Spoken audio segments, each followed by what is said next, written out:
Hello, welcome back to the layout. I've got a short update here. I've started wiring all the points.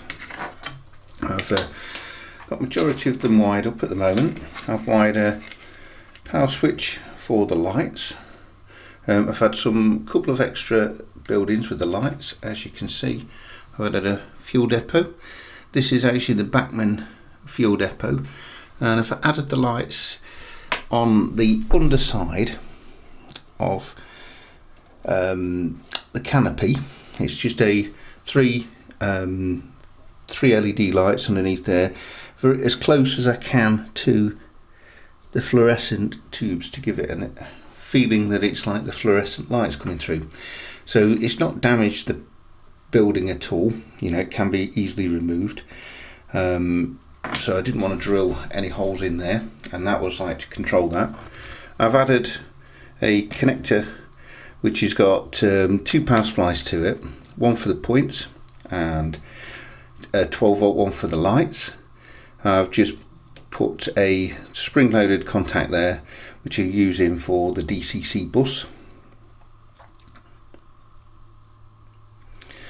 and I'll show you what I've done on the points wiring. I've put a small box on here at the moment, and I've designed the layout that will go on the top onto the lid. Let me just get that so you can see.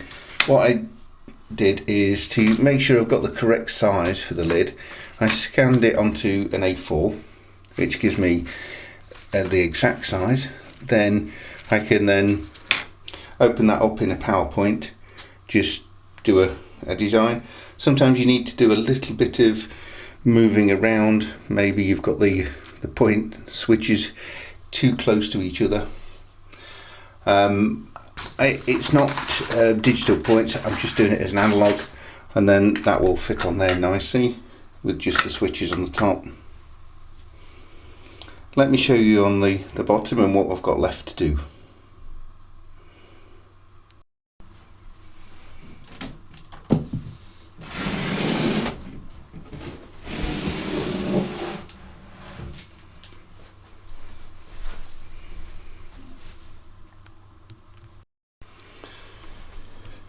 As you can see, it's quite busy with wiring now.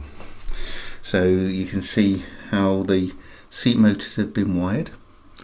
We've got a main positive coming into the seat motor, and then the two wires that will go to the switch, which will then have the negative wire to it. So we have this one that will go to the switch, and that will then either join onto one of the, once you toggle the switch. I will put this into a diagram as well, so you can see we've got a voltage coming into the CDU, voltage coming out. One of the wires goes, I put it to a bus there, and then that feeds to each one of the points, so you'll come down the bus. I've just got this last point motor to wire up. I've just got the positive feed to this. I need to put the two switch feeds to it, two yellow wires. So I'm going to do that next, and then I can start. I need to just drill the holes in the lid, get all the switches wired up. It's very time consuming doing the wiring, and as you can see, there is quite a lot of wires to a model railway. As you have all the track wires, all the droppers, then you've got a lighting circuit, then you've got the points. So be prepared to use quite a bit of wire.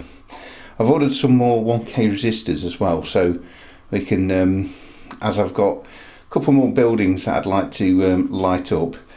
One of the main buildings is this building here. So, and this is one that I have been building.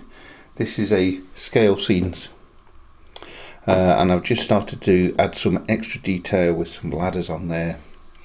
I've added some signage, and I wasn't sure whether to use this building or use the Bachmann one. I did use the Bachmann one in a previous video, but I'm not sure if it's just too big for the layout. So I'm going to do a back-to-back comparison on the layout and just see which ones you prefer.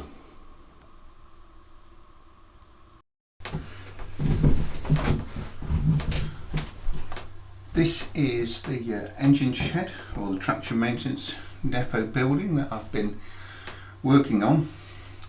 There's quite a few hours of build time in these card kits. You obviously there is a fair amount of skill involved in some of the products from Scalescenes. I've still yet to do the interior detail on this. I've obviously started some of the bits that you can print off, but I've still got to put the interior beams in the top, and also I want to put lighting in, and I also want to put some spotlights on the front. One of the upgrades that I like to do, especially on this building, is instead of, because you want like a corrugated look to here, but I tend to find they let you give you a corrugated look by letting you cut these out, and then you place these on there, place the paper over the top, and then sort of smooth it into the joints. But you tend to find that it's a too large a gauge corrugation. It does look okay, and I have built that in the past and I've used that and it looks good. But I've decided I used these this time, and these are just some plastic corrugated sheets from Wills, and I cut those to the size, glued those on, got the paper wrap, covered these with a like a PVA glue, quite a thick PVA glue, and then just went along with my thumbnail, put them all in there, and then smoothed it all off over you with your thumb, and it gives a very, very good corrugated sort of texture. And I just did that on all the sides, so it just gives it a little bit, lifts it up a little bit from the basic either complete flat or with, I would say it is too large, but if you try and make it thinner than this you would never be able to cut it out, so I can understand why they've made it like that. And on the N gauge one, you don't really want to be cutting those out like that. You would probably just use the texture pattern. So this is even really would work on the N gauge if you was going to build an N gauge version of it. I've put the shutter roller doors at sort of the maximum height, so I've also, as you noticed, I've got some access ladders on the sides there. These are 3D printed. I've just sprayed them silver, glued them on the side. It just gives it a little bit more of a feel to the building. So I'm going to put this on the layout. Next and then I'll show you the Bachmann one as well. So I'll put that to one side and then we'll get them both on the layout. So the Bachmann one, obviously this is a resin building. It's going to be a higher detail than any card kit building that you can do, but they are expensive. I did pick this up second hand, but as new. You know, I don't think it'd ever been on a layout apart from it's been out of the box, so it was quite a good deal, but I think it's going to be too big for the layout. It's just slightly longer than obviously I want, and also I can't just put some spotlights on the front of this because it does already have these fitted, and obviously if I want to change and actually have lights on these spotlights I'm going to have to drill some holes into it or modify it as such, and I don't really want to do that because it's going to just sort of devalue. I've got polystyrene bits everywhere. It would probably devalue it. It is a very nice building. Obviously, let's just see the more detailed side. As you can see, there is quite a lot of detailed fittings on with the pipe work, a fuse box obviously on there. You've got space to put any nameplates and things like that, and fire extinguisher, a lot more finer than the fire extinguisher that I've put on here. So, but as you can see, it's slightly longer. And it doesn't quite fit the layout as perfect, but it does look a very good quality model on the layout, and it sort of matches up. And you can see the corrugated sort of matches up with that wheel's corrugated. It's not quite as fine as the wheels, so this is why I was saying this wheel's corrugated plastic really works on both end gauge as well, because it would be look right, you know. But like I say, let's have a comparison on the layout, and then just see. I mean, the weight of this is actually very heavy, and I'm going to show you a comparison on next to an N-gauge version of this as well. So I will be building like I was saying, I will do an N-gauge layout. It's going to be a very small, something like more like about 2 foot by 1 foot, maybe 6 centimeters for the people who's not sure on that, 60 by 30. But let me just show you the size difference between an N gauge and a double O gauge. Tiny, but it has exactly the same level of detail. So this is the N gauge and double O gauge, and the size difference is just unbelievable, and the weight as well. The double O gauge, the weight of that is huge compared. But enough of looking at the N gauge. Let's have a look on the layout and just see which ones I'm thinking about using. I'm not sure if it will be this one or if it will be this one. Okay, let's put the Scalescenes on, one that I'm actually thinking about utilising. I'm just going to place it on there, so I can bring that a bit more forward, and it gives you a bit of space around the hole, and it sort of matches up nicely with the rest of the buildings.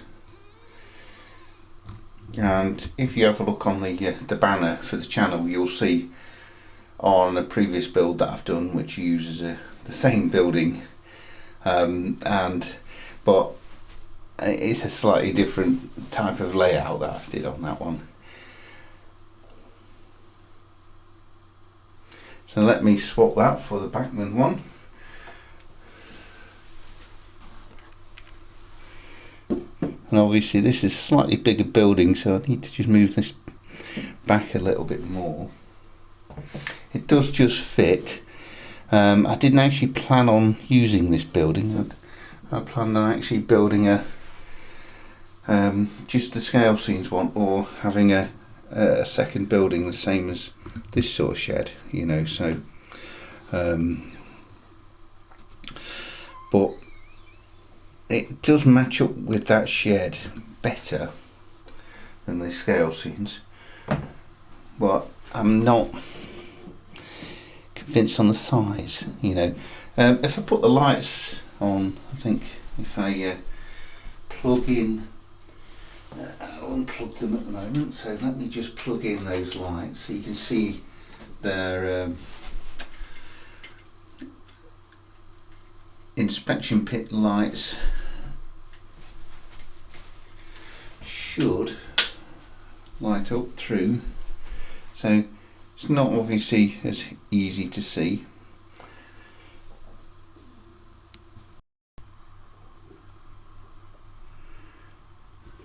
And I think the inspection pit actually shows it off better with the other building.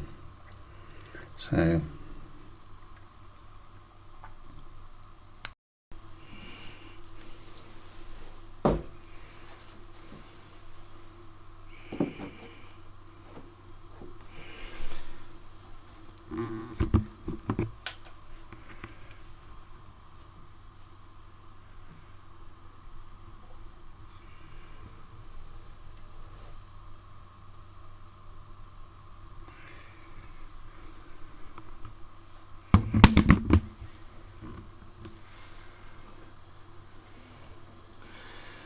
Okay, so I think with this update is about complete. I'm going to finish wiring these points, and on the next update we'll have all the points completely wired. I'll have made a decision on the building that I want to have on there, and also if it's how I want it lit. So hopefully you've enjoyed watching this update, and I'll see you on the next one.